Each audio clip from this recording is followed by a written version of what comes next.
Salutare! În acest clip îți voi prezenta acest amplificator audio de la Dinacord. Este un model din anii 70, un amplificator vintage. Uitați și voi seria asta ST210. Este un amplificator de 2 ori 120 de W în 4 ohmi. Acest amplificator dispune de două surse de alimentare individuale. Mai exact este un dual monobloc. Are intrare stereo, uitați și voi aici în spate.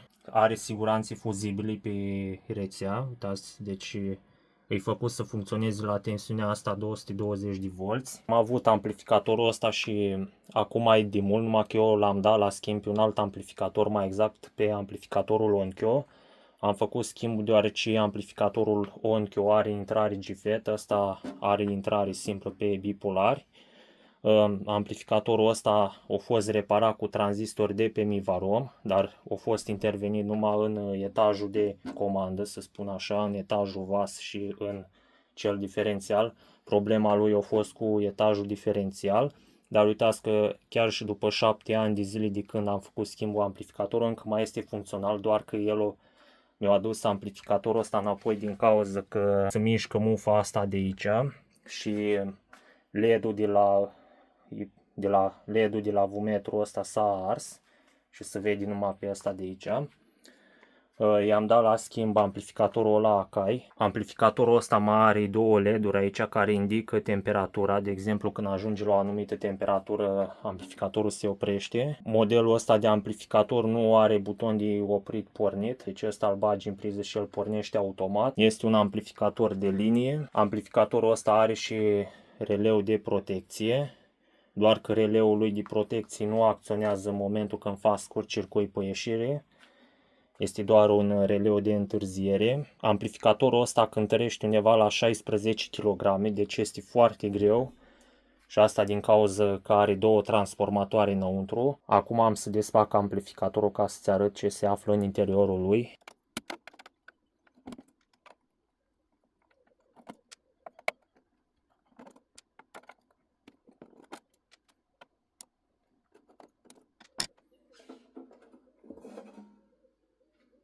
Deci cam așa arată amplificatorul în interior. Uitați și voi aici că în amplificatorul ăsta am mai făcut și ceva modificări. Dar asta, modificările astea au fost făcute tot atunci în 2017 sau 2018 undeva între. Sursa asta de alimentare, de exemplu, e sursa stabilizatoare de tensiune, o sursă clasică formată din doi tranzistori bipolari și Zener cu rezistență pe bază. Tensiunea de la 40 de volți o coboară la 16 volți pentru etajul de preamplificare.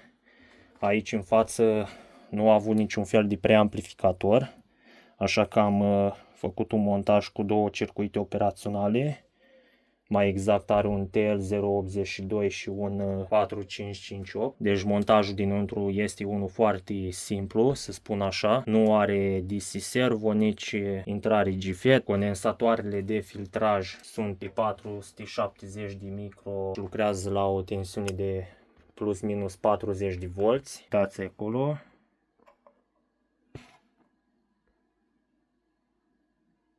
Uitați, asta e marca, uitați transformatorul. Asta e transformatorul numărul 2. Uitați tranzistorii finali.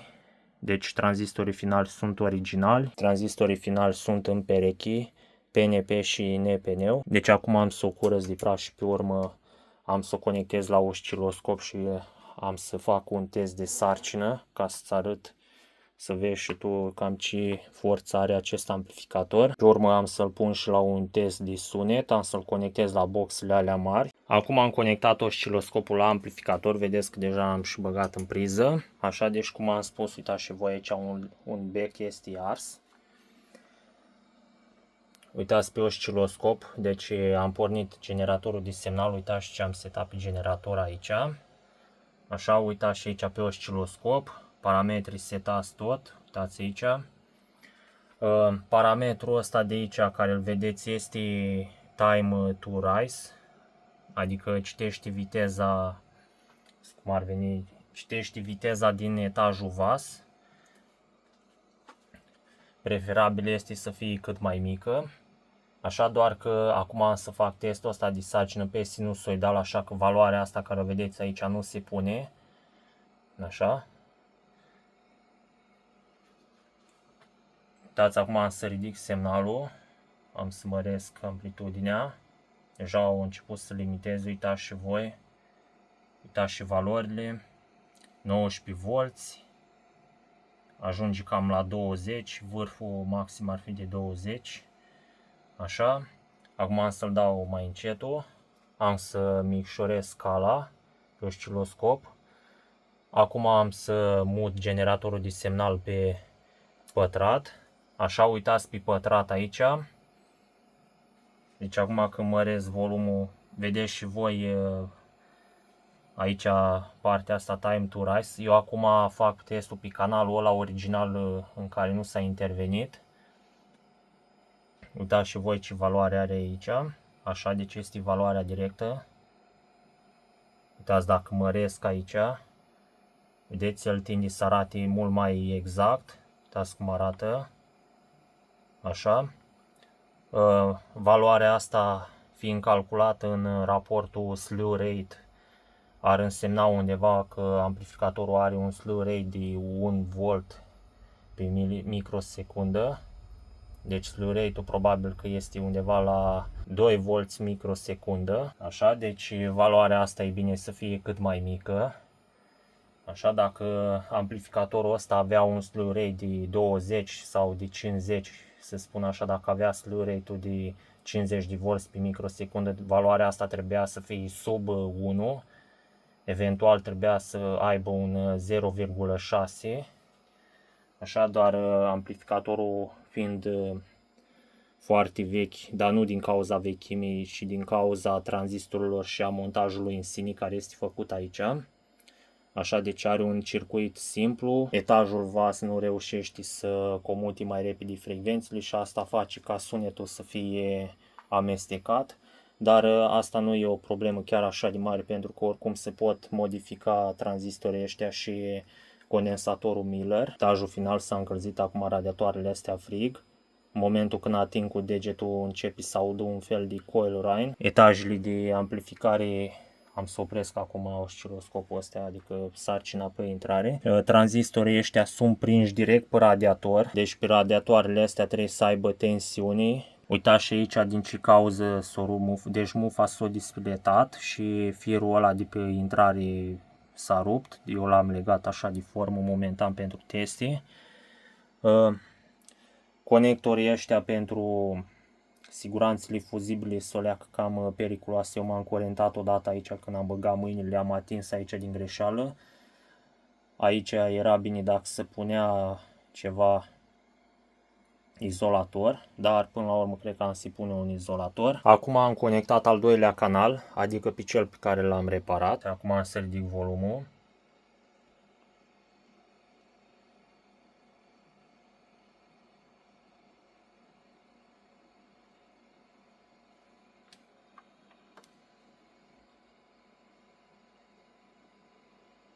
Au ajuns la limită. Acum să-l scad înapoi. Așa nu vreau să-l las mult. Uitați și valoarea Time Rise.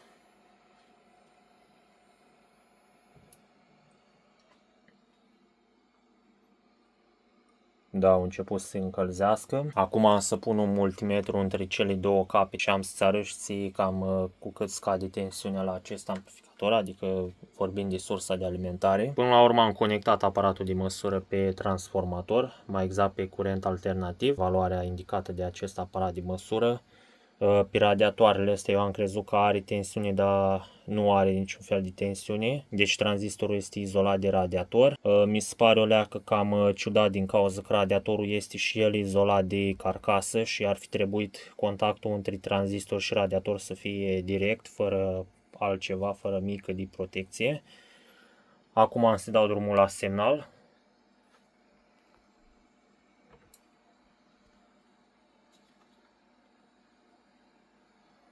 Uitați semnalul.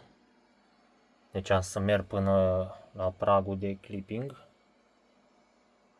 Uitați, am ajuns la pragul de clipping, cam așa. Uitați cât scade curentul pe alternativ, deci o scăzut la 56 de volți în 3 capete. Deci asta este curentul total.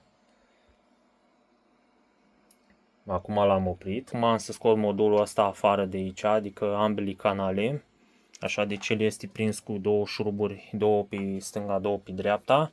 Și pe urmă am să arăți cam ce tranzistori are și tranzistorii pe care i-am pus. Uitați cum am selectat funcția, asta este funcția pe care am selectat-o. În momentul când dau aici mi-apar ceea ce trebuie eu să selectez.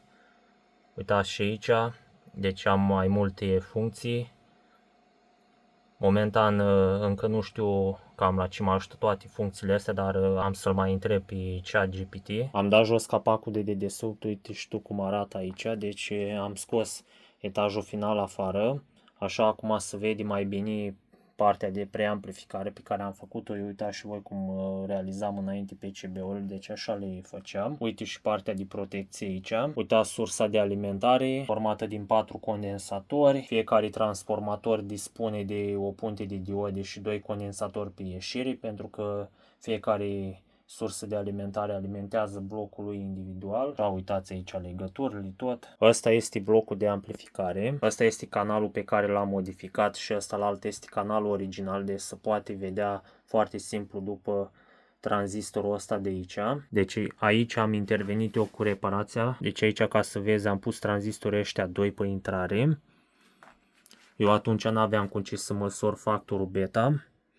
Pe urmă am mai pus și tranzistorii ăștia 2 pentru etajul VAS. Am mai înlocuit și condensatorii ăștia, doar că am înlocuit pe ambele canale. Pe canalul original, uite aici ce tranzistori avea el. Deci aia care am înlocuit și uite ce au avut el înainte. Și acum se vede mai clar. Deci tranzistorii ăștia sunt cumpărați de pe Mivarom. Uite și tranzistorii de pe intrare. Tot de pe Mivarom i-am luat. În rest sunt originali. Aici se poate vedea și tranzistorii finali.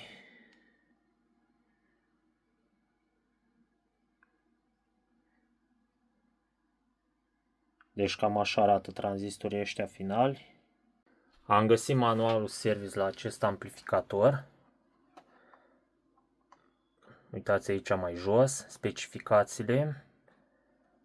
Deci, uitați puterea. Așa are cam 100 de W. Aici scrie distorsiunile de 0,2%.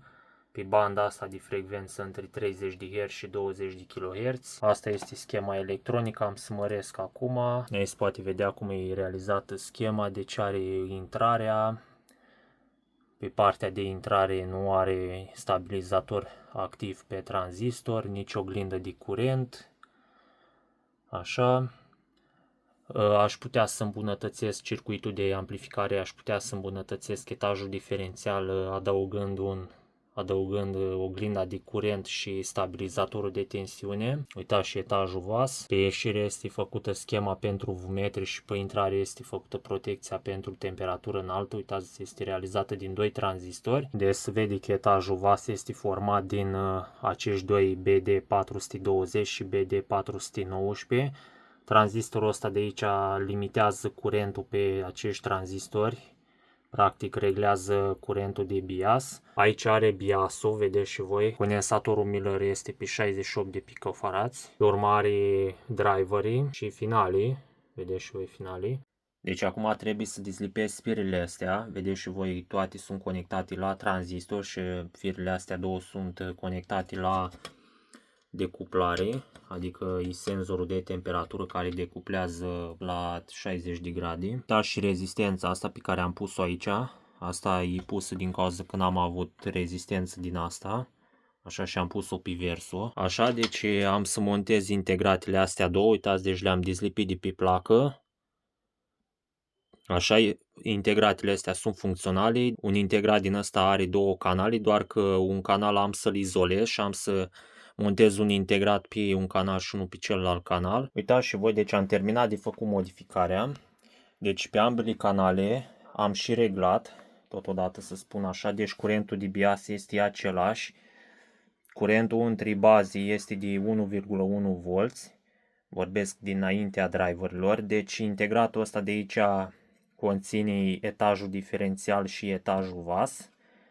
Nu există servo-amp, are servo-bias, are funcții de reglare a biasului. Am optat la acest integrat deoarece schema pe care o a avut-o el înainte era ceva mult mai simplu și am vrut să îmbunătățesc semnalul audio. Așa că am optat la integratele astea, fiind mult mai ușor de modificat. Dacă ar fi să fac altă modificare, ar trebui să reproiectez alt cablaj și să îl fac după o schemă doar pe tranzistori, ceea ce s-ar merita deoarece finalii sunt originali, la fel și prefinalii. Deci corecția asta ajută la stabilizarea semnalului pe ieșire, mă refer la semnalul sinusoidal. Aici are protecția pentru supratemperatură în momentul când radiatoarele se încălzesc foarte tare. Acesta acționează și intră în muting, deoarece integratul ăsta are și muting. El înainte a fost proiectat ca să oprească semnalul pe intrare, așa că am preluat pinul de la acest tranzistor și acum tranzistorul ăsta oprește tensiunea de alimentare pe pinul muting. Pinul muting este alimentat cu 4V prin dioda asta și rezistența asta de 15 kΩ. Da, și voi condensatorul ăsta 33 de picofarați. Deci ăsta este condensatorul Miller. Am pus și filtrajul ăsta. Uitați, doi condensatori de 22 de micro pe 63 de volți. Asta este reglajul pentru vumetri. Canalul ăsta deci tot la fel. La final nu le-am făcut nimic. Apa asta încă mai este bună. Ce îmi place mie la etajul ăsta final este că tranzistorii sunt prinși direct pe radiator, nu au izolație. Radiatoarele astea stau sub tensiune în funcție de semnalul pe ieșire. Acum am să îl montez înapoi în amplificator și până la urmă am să renunț la preamplificatorul ăsta. Deci preamplificatorul ăsta a fost construit de mine cu o sursă stabilizatoare. Sursa aia este acolo. Sursa aia se alimentează din transformatorul ăsta, din tensiunea care se alimentează și etajul final. Înainte el a avut asta, eu acum l-am făcut înapoi, deci asta e plăcuța de control pe care o a avut-o înainte. Până la urmă am să-l fac cum a fost el înainte, cu plăcuța asta.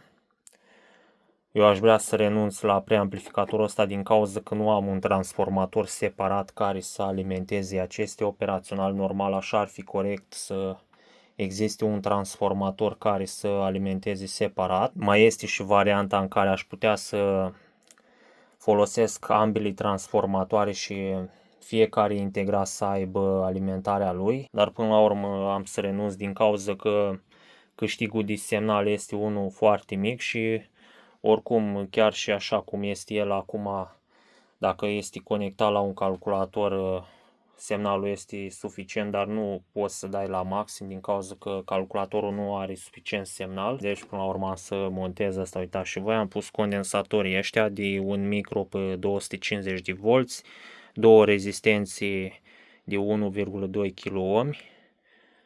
Are condensatorii ăștia de 68 de picofarați care dă la masă semnalul care trece după aceste două rezistențe, deci practic semnalul trece printr-o rezistență din asta de 1,2 kΩ.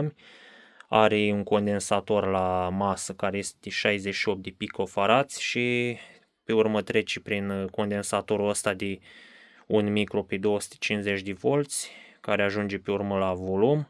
Și după volum semnalul pleacă mai departe direct în etajul final. Până la urmă am montat totul înapoi, așa, am schimbat becurile. Uitați și placa asta de control care deține numai partea de volum. Aici am refăcut partea asta, i-am pus salfir acolo. Uitați cam așa arată etajul final, deci totul este montat la loc.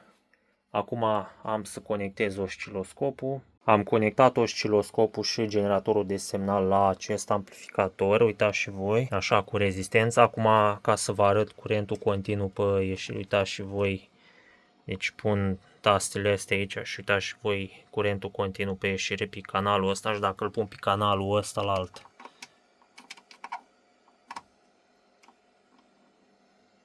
Uitați aici cât are pe celălalt canal, așa. Deci acum am să-i fac prima probă. Uitați, deci am dat drumul la semnal. Deci acum îi dau cu semnal pătrat. Acum am să ridic volumul. Uitați. Deci cam așa arată.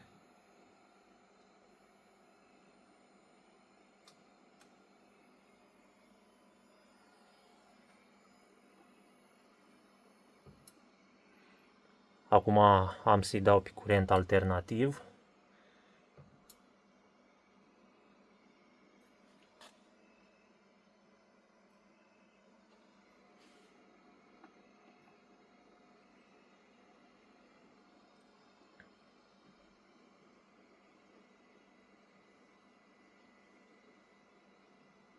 Cam așa arată pe curent alternativ, uitați și voi.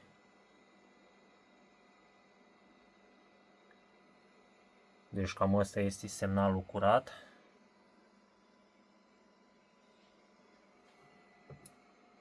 Acum am să-l mut pe celălalt canal.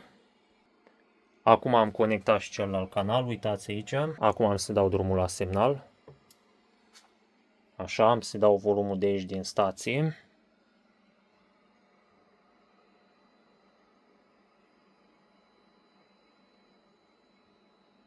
Deci cam ăsta e maximul. Așa. Acum am să setez pe semnal pătrat. Uitați, cam așa arată. Acum dau mai tare. Deci cam așa. Uitați și timpul de răspuns.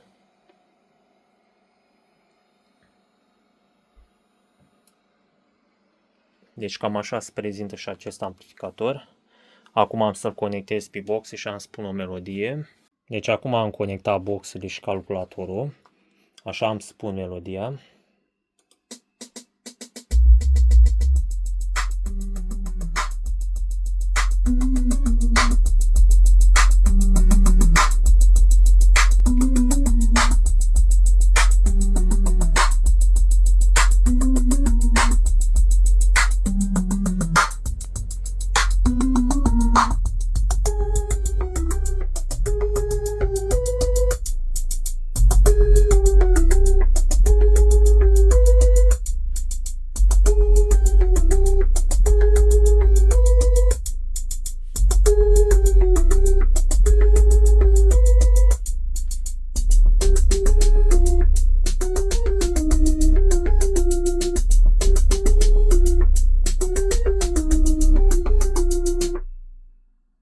Deci, cam așa se aude acest amplificator. Deci, da, cam asta este toată modificarea lui. Am observat că pe canalul ăsta, care are 18 mV pe ieșire, se aude o leacă ciudat, ca să spun așa. Deci pe partea de bas, la frecvenții joase, să spun așa, la 30 de Hz, se aude o chestie, o anomalie ciudată. Așa, deci o să trebuiască să remediez problema asta cu cei 18 mV DC. Spre exemplu, pe canalul ăsta unde are 0 mV DC nu se aude nicio anomalie, nimic. Deci cam ăsta a fost videoclipul. Sper că v-a plăcut și am să revin cu un alt videoclip destul de curând.